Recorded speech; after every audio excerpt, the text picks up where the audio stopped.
दहशत गर्दी के खिलाफ जंग में मुसल्लह अफवाज के साथ शाना बशाना खड़ी है। कमेटी ने हिस्ब इख्तिलाफ के बाद अरकान की अदम शरकत पर इज़हार अफसोस करते हुए दावा किया कि इस बारे में मुशावरत का अमल आइंदा भी जारी रहेगा। हमने अफगानिस्तान के साथ बहुत दफा कहा है कि आप इनको कंट्रोल करें। वो सरपरस्ती कर रहे हैं PTP के अनासर वहाँ पे जो बैठे हुए हैं। उस सूरत हाल में अगर हॉट परसूट हमें करनी पड़ती है और उनके अंदर जाके जो हमारे दुश्मन वहाँ पे बैठे हुए हैं उनको जड़ से उखाड़ना पड़ता है, तो ये पाकिस्तान की सलामती का मसला है। मैं तो बड़े वाशगाफ अल्फाज में कह रहा हूँ कि हमारा दुश्मन जहाँ भी बैठा होगा वील परसू हिम। कोई मिलिट्री ऑपरेशन किसी मसले का हल नहीं, तो हम ऐसे किसी अमल का हिस्सा हरगिज नहीं बनना चाहेंगे। हम कह रहे हैं कि हम जंग लेकर उनकी दहलीज तक जाएंगे जो पाकिस्तान में हमारे बच्चों को शहीद कर रहे हैं। वो कह रहे हैं जंग सोल्यूशन नहीं है। जिसने छाती पे गोली खानी है, शहीद होना है, जब वो जाएगा तो वो क्या सोच के जाएगा कि जंग सोल्यूशन नहीं, मैं वैसे ही जा रहा हूँ। टारगेटेड ऑपरेशन हो, इंटेलिजेंस बेस्ड ऑपरेशन हो या जंग हो, हम इनको बाहर निकालेंगे, इनको रूट आउट करेंगे, ये फैसला हो चुका है। जब इन लोगों का अपना गरज होता है सुबह 7 बजे जेल के दरवाजे खोल लेते हैं और खान से मुलाकात करवा लेते हैं। ये असल में सीरियस डील नहीं है और ये नहीं चाहते थे कि इसका कोई हल निकाले। अगर वो चाहती है तो एक कदम आगे बढ़े, हम 2 कदम आगे बढ़े। पाकिस्तान तहरीक इंसाफ का तो पहले से मौके पे कि जब दहशतगर्दी की बात आ जाती है तो पूरे कौम को एक पेज पे होना चाहिए, एक जैसा बयानिया बनाना चाहिए, कोऑर्डिनेटेड एफर्ट्स होने चाहिए। दहशतगर्दी में कोई सियासत नहीं होनी चाहिए। शिरकत न करने का फैसला ये भी पार्टी का फैसला था और एक असूली मौके पर कितनी बड़ी लीडर को आप बाहर न रखें। वेलकम टू न्यूज़ वाइज, मैं हूँ आरिफा नूर। नाजरीन, अब प्रोग्राम में हम आज सबसे पहले बात करेंगे जो ओवरऑल सिचुएशन रही गुज़िश्ता रोज़ जब पार्लियामेंट में इन कैमरा इजलास हुआ सिक्योरिटी सिचुएशन को लेके।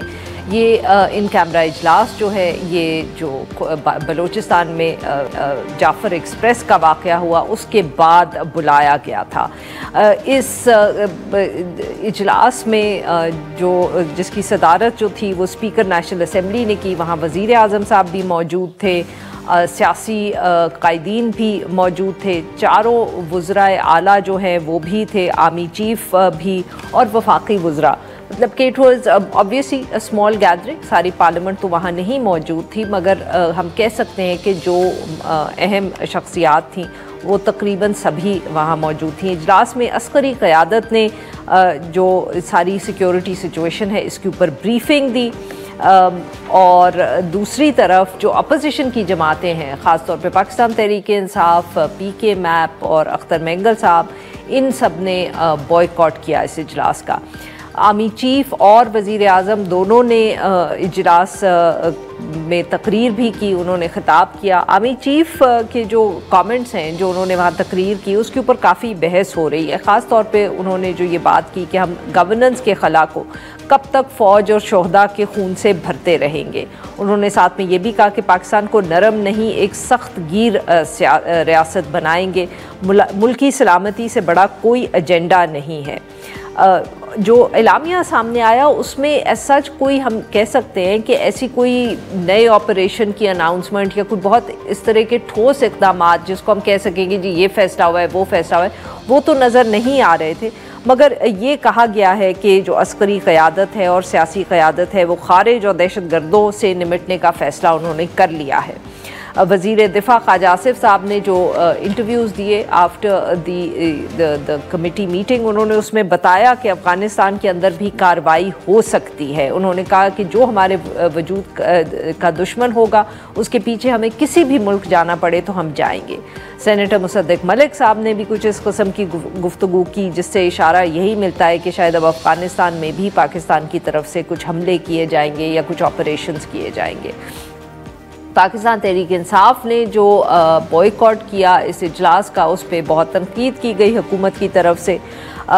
और इन सब इशूज़ के ऊपर बात करने के लिए आज हमारे साथ मौजूद हैं बिलाल यानी साहब, वज़ीर मुमलिकत बराए railway. Welcome to the show sir.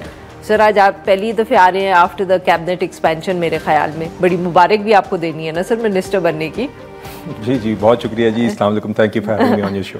Ji sir, फिर क्या कोई कॉन्क्रीट फैसले हुए हैं ये जो जिस तरह की बात जैसे हमने सुनाई भी आपको ख्वाजा आसिफ साहब का, मुसद्दिक मलिक साहब का, जिससे ये अंदाज़ा हो रहा है कि अब शायद अफगानिस्तान में ऑपरेशंस किए जाए। Is this the decision that was taken? कुछ बताएं कि क्या फैसले किए गए? साहब, एक तो आपने देखा कि एक एलामिया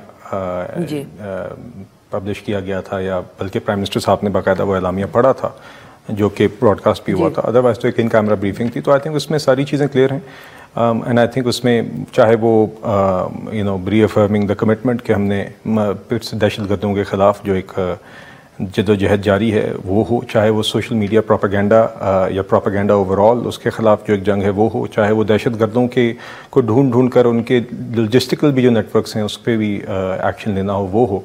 बट आई थिंक बुनियादी तौर पे देखिए कल एक सिक्योरिटी ब्रीफिंग थी जिसमें it was a chance at the highest forum. देखिए कौमी असम्बली के फ्लोर पे स्पीकर साहब की सदारत में एक पार्लियामेंट्री कमेटी की ब्रीफिंग थी जहाँ पे आर्मी चीफ मौजूद थे, जहाँ पे प्राइम मिनिस्टर मौजूद थे, दीगर जमातों के लोग मौजूद थे। बेहतर होता सबके मौजूद होते मेरी राय में, जहाँ पे एक तकरीबन 5-6 घंटे पर मुहित एक डिस्कशन हुई जिसमें सबको बात करने का मौका मिला, सवाल करने का मौका मिला। वही बात जो हम सब कहते हैं कि जी कौमी पार्लियामेंट के अंदर इन चीज़ों के ऊपर एक डिस्कशन होनी चाहिए।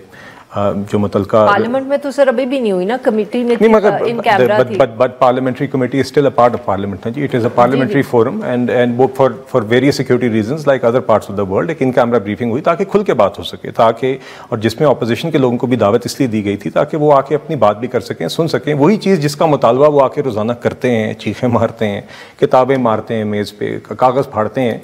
मगर बहरहाल वो एक मौका था। I think to the extent that it happened, I think it's a good thing कि एक जो एक कंसेंसस है। कुछ बता भी दें कि हुआ क्या उसके अंदर। देखिए आरिफा साहब, मैं तो I was not a part of that जी, हुकूमत का तो आप हिस्सा है ना, तो कोई यही तो हम समझने की कोशिश करें कि ख्वाजा आसिफ साहब, सेनेटर मुसद्दिक मलिक साहब वो कह रहे हैं कि हम जाएंगे, वो हिंट दे रहे हैं कि हम अफगानिस्तान जाके ऑपरेशंस करेंगे। तो अब is that a decision or not? देखिए जहां तक जो डिसीजंस उसमें थे उसको तो प्राइम मिनिस्टर ने रीड आउट किया बाकायदा, देखिए ना। So we have to which ये जो एलामिया आपके सामने जी, I know, I am trying to understand sir ना कि इसमें कौन से फैसले हैं जो देखिए एक तो रीअफर्मेशन ऑफ कमिटमेंट थी कि चाहे वो इंटेलिजेंस बेस्ड ऑपरेशन हो, चाहे वो किसी भी तरीके से दहशतगर्दी के खिलाफ जंग हो, उसमें एक यूनाइटेड फ्रंट दिखा के बतौर कौम और रियासत के सारे ऑर्गन्स को करना, प्रोपेगेंडा के खिलाफ हमारी जंग है। उसमें इस बात का अफसोस किया गया कि पीटीआई ने, मगर साथ ये भी कहा गया कि मुशावरत का अमल जारी रहेगा। आप कुछ तीसरी दफे आप भी जिक्र कर चुके हैं पीटीआई का, बट वैसे तो पीके मैप भी नहीं आई। जी, मैं तो वैसे कह रही हूँ सर कि वैसे तो पीके मैप भी नहीं आई, अख्तर मेंगल साहब भी नहीं आए, तो कहीं ना कहीं ये थोड़े से तो हुकूमत पे भी बात आती है कि जो एटलीस्ट बलोचिस्तान के एक मेजर स्टेक होल्डर थे, 2 मेजर स्टेक होल्डर, आप जरा एफर्ट कर लेते ना उनको बुलाने का। माजरत के साथ जी, I will not be apologetic about this at all. अच्छा, मेरे ख्याल से जो भी शख्स कल नहीं आया इस ब्रीफिंग में, it was an abdication of responsibility. ठीक है, जो बात यही लोग जो कहते हैं रोजाना आके असेंबली पे कि हमें जवाब दें, हमें वो लोग जवाब दें जो ऑपरेशन कर रहे हैं। अब जब वो मौका आया जहाँ पर प्राइम मिनिस्टर भी मौजूद हैं, जहाँ पे आर्मी चीफ मौजूद हैं, जहाँ पे इस इशू के ऊपर बाकायदा एक ब्रीफिंग भी दी जा रही है और एक डिबेट का भी मौका आ रहा है, आप खुद वहाँ पे आपको चल के खुद आना चाहिए था। आपको दावत दी गई स्पीकर साहब की तरफ से। माजरत के साथ आप कोई भी शख्स जो कल वहाँ पे आया उसने आके एहसान नहीं किया, और कोई शख्स और भी अगर आता तो वो आके एहसान ना करता। तो माजरत के साथ मेरे नज़दीक बिल्कुल इस बात की कोई लॉजिक नहीं है। हमने फिर भी हम ख्वाहिश रखते थे कि सब लोग आते थे। आपके एटीट्यूड से बिल्कुल मुझे या बातों से माफ करिएगा, I didn't mean to use that word, बातों से समझ आ रहा है कि वो शायद जो आप एटीट्यूड ही कहना चाह रही थी वो निकल गया। मैं कह रही हूँ कि मैं उस पर फौरन माफी मांगी मैंने, इसलिए कि दिस इज व्हाट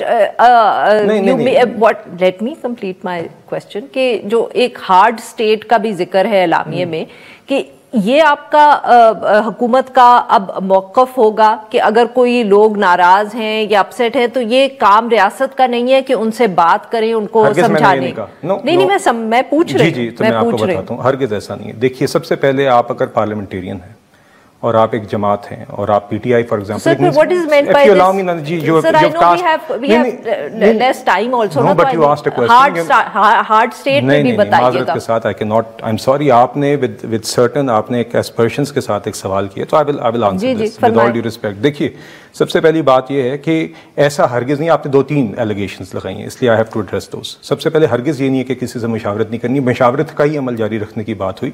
इसलिए प्राइम मिनिस्टर साहब बलूचिस्तान भी गए, वहाँ पर भी ऐसी जमातें जो पार्लियामेंट में थी और पार्लियामेंट की बाहर थी उनको दावत दी गई।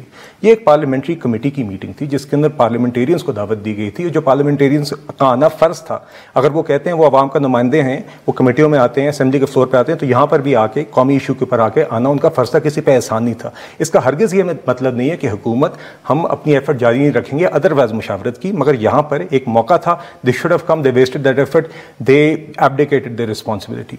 जहाँ तक बात है हार्ड स्टांस और सॉफ्ट स्टांस की, नहीं हार्ड स्टेट और हार्ड स्टेट जी खैर बहरहाल जो भी I don't know the exact terminology, but देखिए बात यह है दहशतगर्दी की हद तक तो मेरे ख्याल से कहीं पे भी जब कोई दहशतगर्दी की दलील बनाई जाती है और यहाँ पे बनाई जाती है अक्सर, तो मेरे ख्याल से ये उस हवाले से the way I read it is like that कि उस हवाले से तो बिल्कुल we will have to be single minded and we will have to have a hard stance कि दहशतगर्दी के साथ आपने एक तरीके से ही डील करना है जिस तरह दहशतगर्दियों के खिलाफ ट्रीट करना होता है। You have to root it out, you have to root out terrorism. बाकी उस चीज़ को इसके साथ नथी ना किया जाए कि किसी के कोई ग्रीवेंसेस हैं, जो ग्रीवेंसेस हैं वो बिल्कुल उसको एड्रेस करना रियासत की जिम्मेदारी है, रियासत का किरदार माँ का होता है, नहीं किसी की भी, जो अक्सर हम नहीं सर मैं आपसे वैसे ही एक जनरल बात कर रहा हूँ। तो इस केस में सर यही इसीलिए तो सवाल पूछा था ना कि बहुत से लोग कहते हैं, ये एक ओपिनियन है कि बलूचिस्तान में अगर ये मसला है तो इसलिए क्योंकि पॉलिटिकल मसला भी है, सिर्फ दहशतगर्दी का नहीं है, उसके लिए बात करनी पड़ेगी।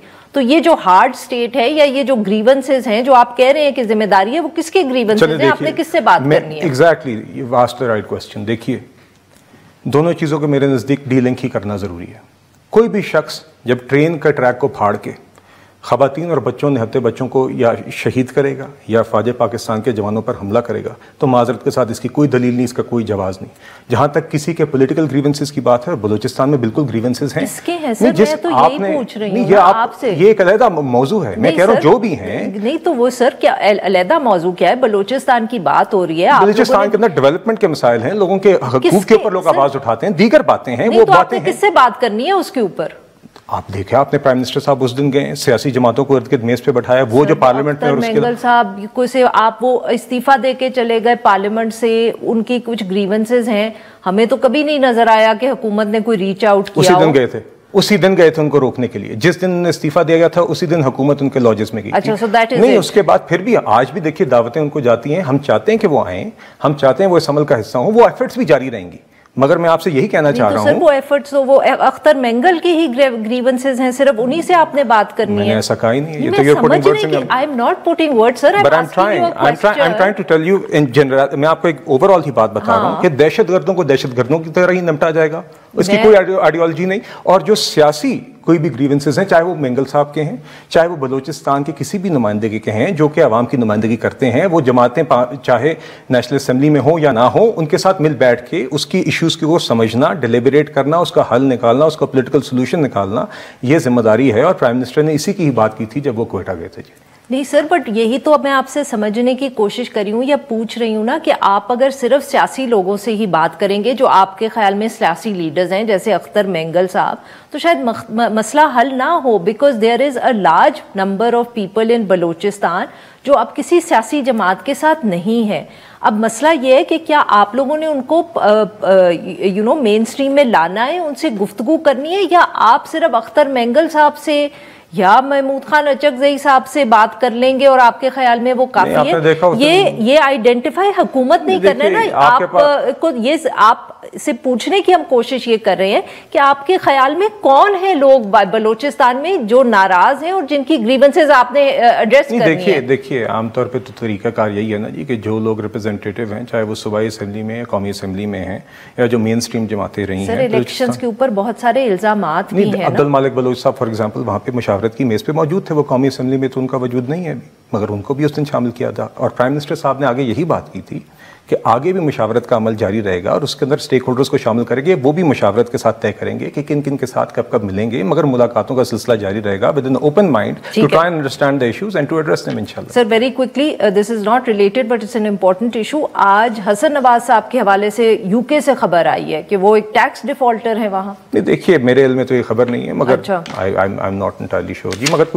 अगर कोई ऐसी चीज़ है तो इस तरह के I am not in a position to comment on that because it is his personal matter. अगर कोई टैक्स नोटिस या कोई ऐसी चीज़ आई है तो I am sure he will, it has nothing to do with the government, not at all. बहुत बहुत शुक्रिया बिलाल साहब, आपने हमारे लिए वक्त निकाला। जी यहाँ पे लेते एक छोटी सी ब्रेक, और जब ब्रेक से वापस आएंगे तो हम PTI का मौक़िफ़ जानने की कोशिश करेंगे।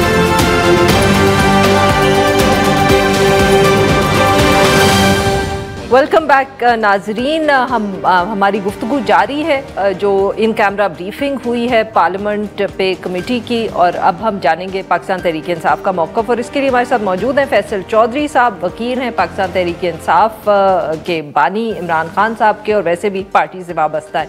Welcome to the show sir. Chaudhary साहब, बहुत तनकीद हो रही है पाकिस्तान तहरीक इंसाफ पे, फैसले से ज्यादा मेरे ख्याल में तनकीद इस पे हो रही है कि आप लोगों ने पहले जाने का इरादा किया, फिर उसको कैंसिल कर दिया। I mean you know it just reflects badly, हौच पौच।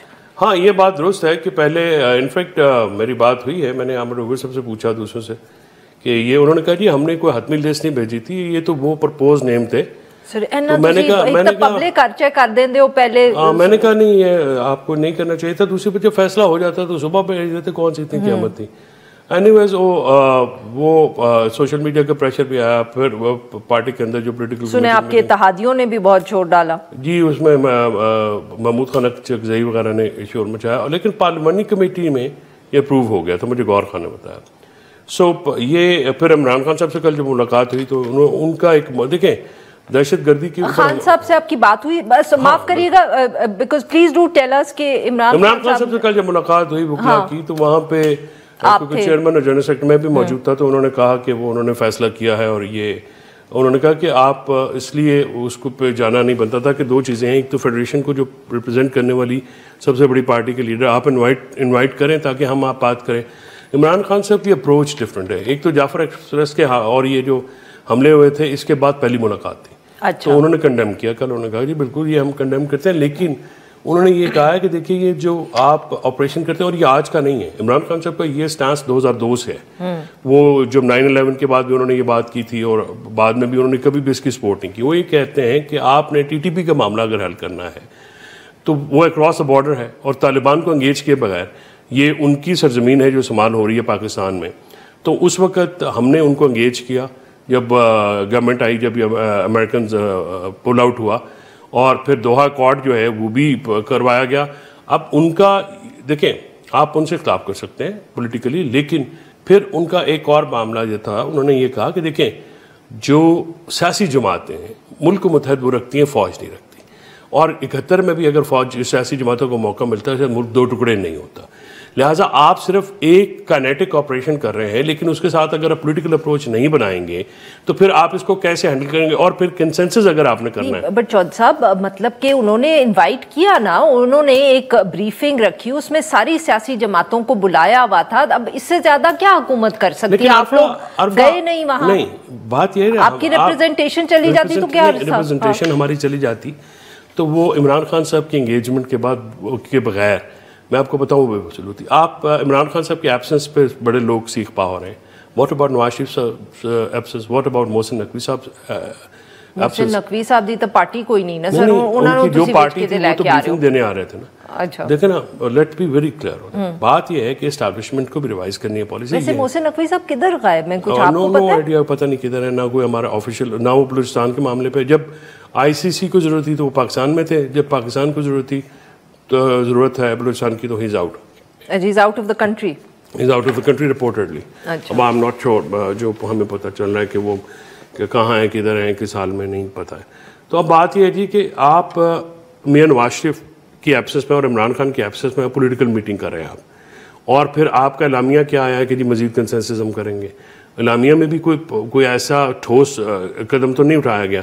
अब आपने ऑपरेशन करना है जो BLA, देखिए हम आपके प्रोग्रामों में हमारे ऑफिशियल जो ऑफिस होल्डर्स हैं या अकाउंट्स हैं उससे हमने मजम्मत की है। BLA ने जो बात की है या TTP की जो बात है वो पाकिस्तान की ऊपर हमला है, और हम इसको पाकिस्तान के ऊपर हमला गर्दाते हैं, लेकिन हमारी अप्रोच टेररिज्म के मसले को हल करने की डिफरेंट है। हम ये समझते हैं, देखिए अभी डॉक्टर मालिक सर आप हुकूमत में नहीं है, अब आपकी क्या अप्रोच, मतलब कि मेरे कहने का मतलब ये है कि जो पावर में है फिर उन्होंने ही फैसले करने हैं, और वैसे भी KP में भी तो हमें आपका कोई मौकफ या अप्रोच उस तरह से नजर नहीं आ रही। वहाँ पे थे। अच्छा, अब अली अमीन साहब जो गए इस मीटिंग में, तो क्या वो Imran Khan is okay with that decision कि बाकी आप सारे बाहर हैं तो वो चले तो गए, रिप्रेजेंटेशन हो गई। He is the head of the executive, head of the KP, और KP Imran Khan is okay with that. KP में ये मामला जो है, हमारा जो टेररिज्म है सबसे ज्यादा तो केपी और बलूचिस्तान को इफेक्ट कर रहा है। बिल्कुल। और वहीं पे उन्होंने कल जो अपनी बात की, उन्होंने तो एक बड़ी इंटरेस्टिंग बात की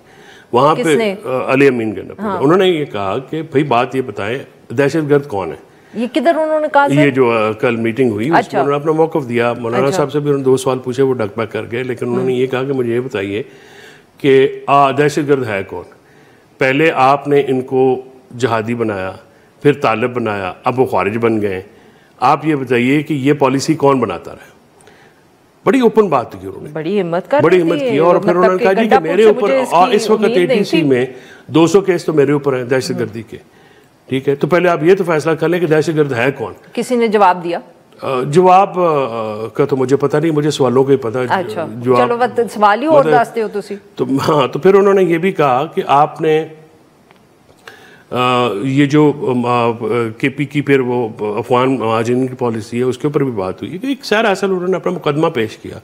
और देखिए, हमारा एक जो जिरगा है अफगानिस्तान के साथ, हम चाहते हैं कि आप उसको अलाउ करें। अगर आप नहीं अलाउ करते, हमारे अपने लोग मिले।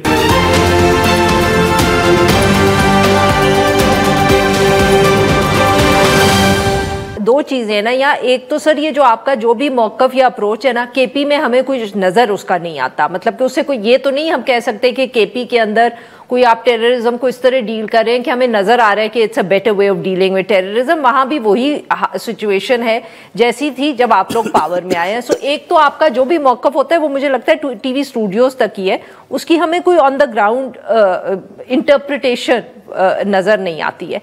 और दूसरी बात सर ये है कि ये जो आपका मौकफ है, जो मीटिंग में आप लोग जाके ये बात नहीं करेंगे तो आप कैसे कम्युनिकेट करेंगे ये मौकफ उन लोगों से जिन्होंने पॉलिसी बनानी है? जी, गुजारिश ये है कि आप इस सारे मसले को 2 एंगल से देखें। आप एक डिफेंस एंगल है, मिलिट्री एंगल है, एक पॉलिटिकल एंगल है, और मिलिट्री फिलोसॉफिकल एंगल भी है इस वॉर का।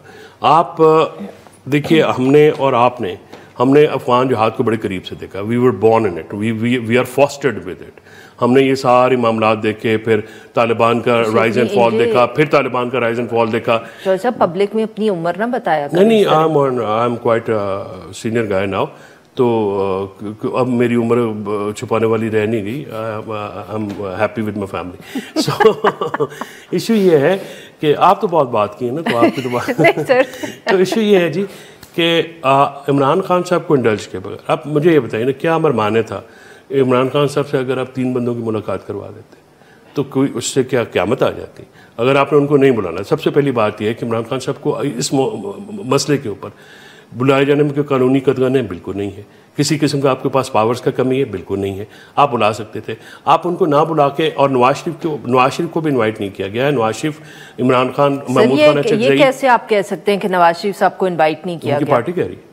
मैंने तो पूछा उनसे, मुझे तो उन्होंने बताया। ऑब्वियसली हमने तो कहा कि आपने उनको त्याग दिया, उनको वो आपने लाहौर हेरिटेज पे लगा दिया। तो इतने भी वो 3 दफ़ा के प्राइम मिनिस्टर हैं। Obviously he has a vision ना, मतलब जिन्होंने पूरी हिस्ट्री देखी हुई है, बहुत सारी साजिशों में शामिल रहे हैं, बहुत सारी साजिशें उन्होंने की हैं, बहुत सारी साजिशों के वो ऐनी शायद होंगे। तो ये सारी चीज़ें उनके सामने रखी हैं। आप उनको बुलाते तो सही। अब वो एक पोलिटिकल फिगर, आप देखिए, चाहे हमारे तो वो अपोनेंट है, हमारा तो इमरान खान साहब के है, लेकिन आप एक पॉलिटिकल अपोनेंट अगर नून लीग के फिगर है, पॉलिटिकल फिगर है, तो वो नवाज शरीफ है, शहबाज शरीफ और मरीम तो नहीं, उनके भाई भी थे, प्रॉक्सीज है ना। देखिए ना, डार साहब भी होंगे, मतलब सारा तो खानदान था। जिंदगी देश है, लंदन में उनको प्लेटलेट से कम नहीं हुए थे, लाहौर बैठे हुए थे, आ जाते, बुला लेते। उनकी एक इनपुट आती। आपके ख्याल में क्या वजह है उसकी? मेरे ख्याल में उनको वहां पे एक्सेप्टेंस नहीं है उनकी एस्टैब्लिशमेंट के पास, और अवाम में भी नहीं है, और उनके पास में बेटी की है, भाई की है, उनकी नहीं। हाँ, ये उसकी वजह है। तो मतलब देखे ना, अब इमरान खान की नहीं है तो बाकी बहुत सारे लोग हैं जो हमारे वहाँ पे एक्सेप्टेड है, लेकिन इमरान खान मैटर करता है ना। इमरान खान ही मैटर करेगा पीटीआई में, फैसला भी उसने लेना है। आप कहते हैं रिप्रेजेंटेशन हो जाती है, इमरान खान से इजाज़त लिए बगैर या उनकी बात किए बगैर अगर रिप्रेजेंटेशन हो जाती तो क्या करते? मुझे एक बात बताएं, आप बेसिकली ये कह रहे हैं कि जब तक नवाज शरीफ साहब की एक्सेस नहीं है तब तक उनकी बेटी और भाई जो है वो इतने बड़े ओहदों पे बैठे वो हमेशा गुड कॉप बैड कॉप करते हैं। नवाज शरीफ की पुरानी पॉलिसी है। मेरा आप हम सिर्फ पर्टिकुलर एंगल इस इशू पे रहते हैं ना। अच्छा तो sir what next now? Imran Khan साहब को क्यों नहीं बुलाया गया, इसकी कोई वजह है? क्यों इंडल्ज नहीं किया गया, क्यों एंगेज क्यों नहीं किया? देखिए आपने कंसेंसस आपने पार्लियामेंट की वो बात सुने मेरी, पार्लियामेंट की कमेटी की मीटिंग थी, सिर्फ पार्लियामेंटेरियंस वहां मौजूद थे। मुर्तजा जो कामरान मुर्तजा साहब के बकौल कि ये 4 दिन लगा के इतने ही दिल गुर्दा किया हुकूमत ने कि इमरान खान को बाहर कैसे रखना है, तो बजाय के पूरा APC बुलाते जैसे 2014 में हुआ सर। तो उन्होंने पार्लियामेंट्री कमेटी की मीटिंग पार्लियामेंट्री कमेटी की छोटी कमेटी की सब कमेटी है, नेशनल सिक्योरिटी काउंसिल आप कमेटी जो है आप मुझे अच्छा मुझे बताएं, वो कह रहे हैं कि हम ये जो मुझे समझ आया है कि अभी कंसल्टेशन करें, इमरान खान साहब के पास जाएं, इमरान खान साहब को देखें। अगर आपने नहीं तो आप लोग ये बेसिकली कह रहे हैं कि अगर इमरान खान शॉर्ट ऑफ इमरान खान साहब अगर पार्टी में से किसी को भी कोई इन्विटेशन आया अदर देन अली अमीन गंडापुर साहब, तो there's going to be no consult. It doesn't make any sense to देखिए आपने लोगों को साथ मिलाना ना।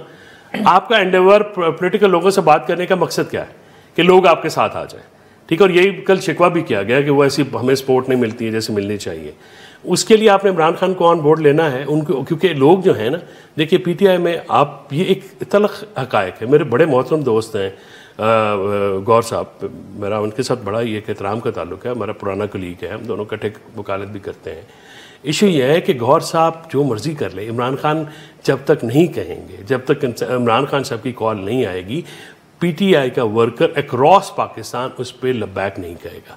देखिए ये एक फैक्ट है। जिस तरह से मौलाना फजल रहमान साहब अगर JUIM से नहीं होंगे तो उनका नहीं करेगा। देखिए जैसे मेंगल साहब, इवन डॉक्टर मालिक साहब ने मेरे साथ बहुत सारे शोज में कहा कि ऑपरेशन के हक में नहीं है। सो दे हैव जो वहाँ पे नेशनलिस्ट पार्टीज हैं। अब प्रॉब्लम ये हो रहा है कि नेशनलिस्ट, एक्सट्रीमिस्ट और अलहदगी पसंद ये एक ही ब्रैकेट में हो गए, which needs to be revise. This policies establishment needs to revise. Government तो खैर उसका तो कोई इतना नहीं है, बिकॉज अभी तक तो सारा एस्टैब्लिशमेंट ही का शो रन होता है। वो करेंगे तो ये हुकूमत तो क्योंकि उनकी बिल्कुल है लेटी हुई है, तो ये वही करेंगे। तो ये पॉलिसी रिवीजन होगी, इमरान खान साहब को एंगेज करना पड़ेगा। कंसेंसस अगर आपने पॉलिटिकली करना है, नहीं करना तो आपकी मर्जी। और अगर आप मुल्क में 70% वोटों लेने वालों को अगर दहशतगर्द करार देंगे तो फिर तो मामला मुश्किल। बहुत बहुत शुक्रिया फैसल साहब, आपने हमारे लिए वक्त। नाज़रीन यहाँ पे लेते हैं एक छोटी सी ब्रेक, और जब ब्रेक से वापस आएंगे तो हम बात करेंगे इस्लामाबाद हाई कोर्ट के हवाले से।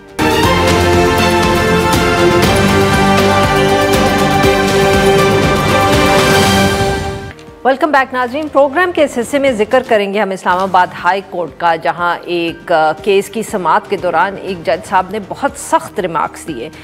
इस्लामाबाद हाई कोर्ट में जस्टिस सरदार एजाज इसहाक खान साहब, उन्होंने एक अदालती हुक्म दिया हुआ था इमरान खान से, जो मुलाकात का उन्होंने कहा था और वो हुई नहीं थी, तो तौहीन अदालत का केस था।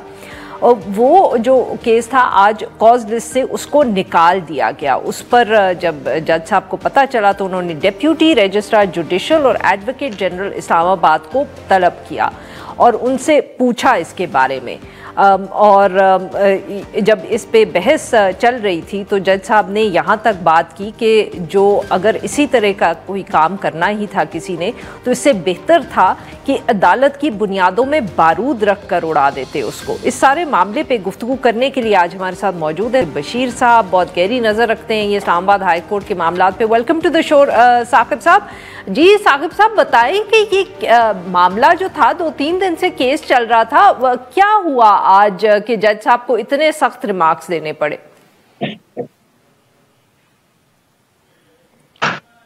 जी बहुत शुक्रिया। एक तो ये बहुत ही गैर मामूली सूरत हाल है इस केस में। ये तौहीन अदालत का केस है और तौहीन अदालत के केस में तकरीबन 5 दफा अदालती ऑर्डर को बेतौकीर किया गया। पहले एक पिटिशनर आती हैं मिशाल यूसुफजई के, वो इमरान खान से मिलना चाहती है, उनकी दरख्वास्त मंजूर होती है, उनकी मुलाकात नहीं करवाई जाती। फिर तौहीन अदालत को ऑर्डर करती है सुपरिटेंडेंट अडयाला जेल की मौजूदगी में, फिर मुलाकात नहीं करवाई जाती। फिर अदालत कहती है इमरान खान को वीडियो लिंक पे पेश करें, फिजिकली पेश करें, दोनों नहीं किए जाते। फिर अदालत कमीशन अपॉइंट करती है कि जो कमीशन जाएगा वहां पे 2-3 सवालात पूछ के आएगा, तो वो कमीशन को भी नहीं मिलने दिया जाता। तो मजमूई तौर पर 5 दफा जस्टिस सरदार एजाज इसहाक खान उनके अदालती ऑर्डर को बेतौकीर किया गया। तो उसके बाद इस दौरान जो अजीब सूरत हाल हुई कि जस्टिस कायम मकाम चीफ जस्टिस जो सरफराज डोगर है उनके पास ये केस आ जाता है और वहां पे वो कहते हैं कि ठीक है लार्जर बेंच बनाया जाए और सारे केसेस फिक्स कर दिए जाए।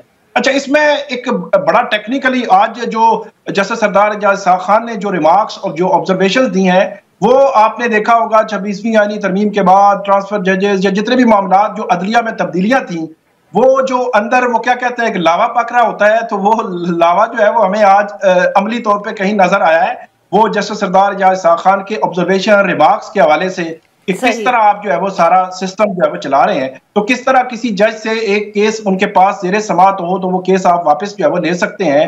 आखिरी इसमें एक बात मैं पॉइंट आउट करूंगा कि जो कायम मकाम चीफ जस्टिस का ऑर्डर है उस ऑर्डर में ये लिखा हुआ है कि कन्फ्लिक्टिंग जजमेंट्स ना आ जाएं, इसलिए मुख्तलिफ केसेस को हम जो है वो क्लब कर रहे हैं।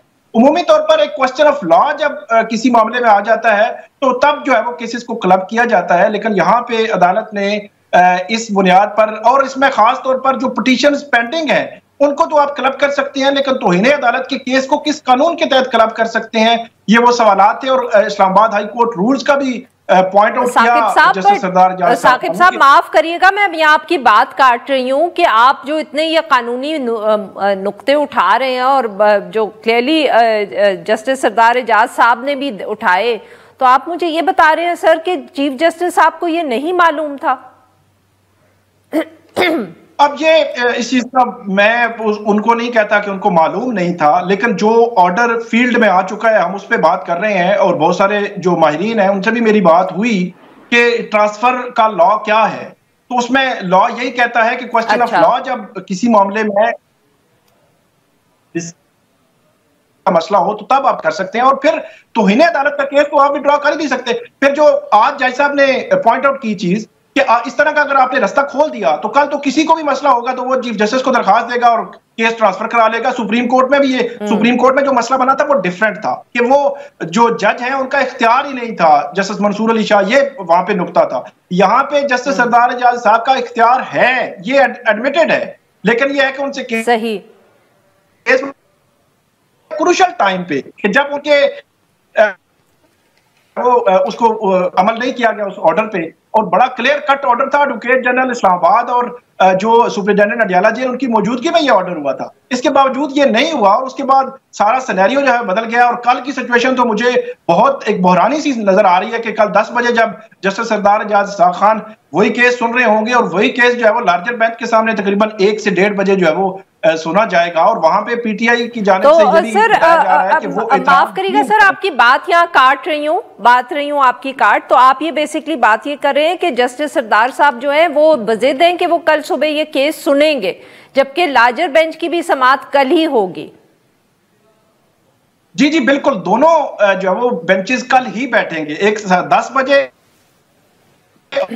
करीब जो है वो बेंच बैठेगा।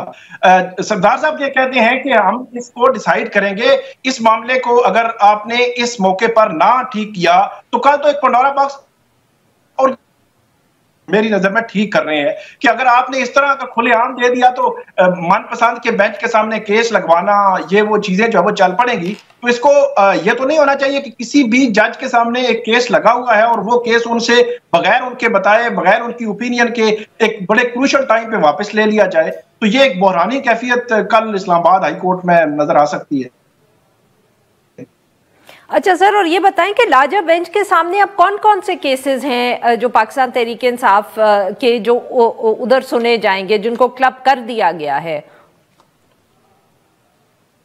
ये तकरीबन 2 दर्जन के करीब केसेस हैं जो मुख्तलिफ पीटीआई के लॉयर्स और लीडरशिप जो इमरान खान साहब से मुलाकातों के लिए दायर करते रहे हैं। इसमें जो इमरान खान साहब की हमशीरा है उनका भी केस है, मीडिया के भी, हमारा अपना केस भी एक है कि जिसमें हमें जो है वो इजाजत नहीं दी जा रही थी मीडिया को, तो हमने पिटीशन फाइल की थी असद मलिक साहब के नाम से जो एसोसिएशन की तरफ से, तो वो भी उनके सामने लगा हुआ है, कुछ साफियों के भी।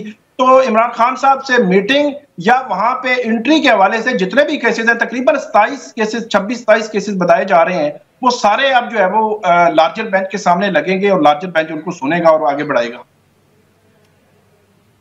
और ये लार्जर बेंच को हेड कौन कर रहा है सर? और ये बताएं कि ये जो दूसरी तरफ अब जो बेंच भी चलता रहेगा, तो ये आपके ख्याल में कोई बिहाइंड द सीन्स जजेस के दरमियान गुफ्तगू होगी टू रिजॉल्व द इशू? मेरा ख्याल है जो सरदार एजाज इसाक खान साहब हैं, मेरा ख्याल है ये मामला वो आगे लेकर ही चलेंगे। अब देखना ये है कि किस स्टेज पे ये रुकेगा, क्योंकि एक तरफ दरमियान में वो रजिस्ट्रार ऑफिस आ जाता है, उनके लोग होंगे और इस तरफ से ऑर्डर्स आ रहे होंगे, और जब वो कह रहे हैं कि ये किस लॉ और किस कानून के तहत, किस रूल के तहत आप एक पेंडिंग केस किसी भी जज के सामने हो तो वो आप ले लें, वापस ले लें, और एक ऐसी पोजीशन पे जब जो है वो कोर्ट के ऑर्डर्स की वाज़ेह तौर पर खिलाफ वर्जी भी हो रही है। आज उन्होंने ये जो रिमार्क्स दिए कि एक कमीशन हमने बनाकर भेजा, 1 मिनट के लिए भी आपने उनको नहीं मिलने दिया गया, तो वो जुम्मे को ये ऑर्डर हुआ था और हफ्ते वाले दिन तकरीबन 3 घंटे वो जो लॉ क्लर्क है सरदार साहब की, वो अडियाला जेल में उनको इंतजार कराया गया और वो मुलाकात नहीं करवाई गई थी। तो इसलिए बज़ाहिर उनका वो गुस्सा भी है कि ये तो नहीं हो सकता कि ऑर्डर इस तरह जो है वो किया जाए और आप टेक्निकली आप केस जो है वो निकलवा के किसी और बेंच को भिजवा दें ताकि वो ऑर्डर ना कर सके। तो मेरा नहीं ख्याल कि सिचुएशन बहुत जल्द जो है वो ठंडी होती नजर आती है। बहुत बहुत शुक्रिया साहब, आपने हमारे लिए वक्त निकाला। नाज़रीन, आज के लिए बस इतना ही। We'll be back tomorrow at the same time.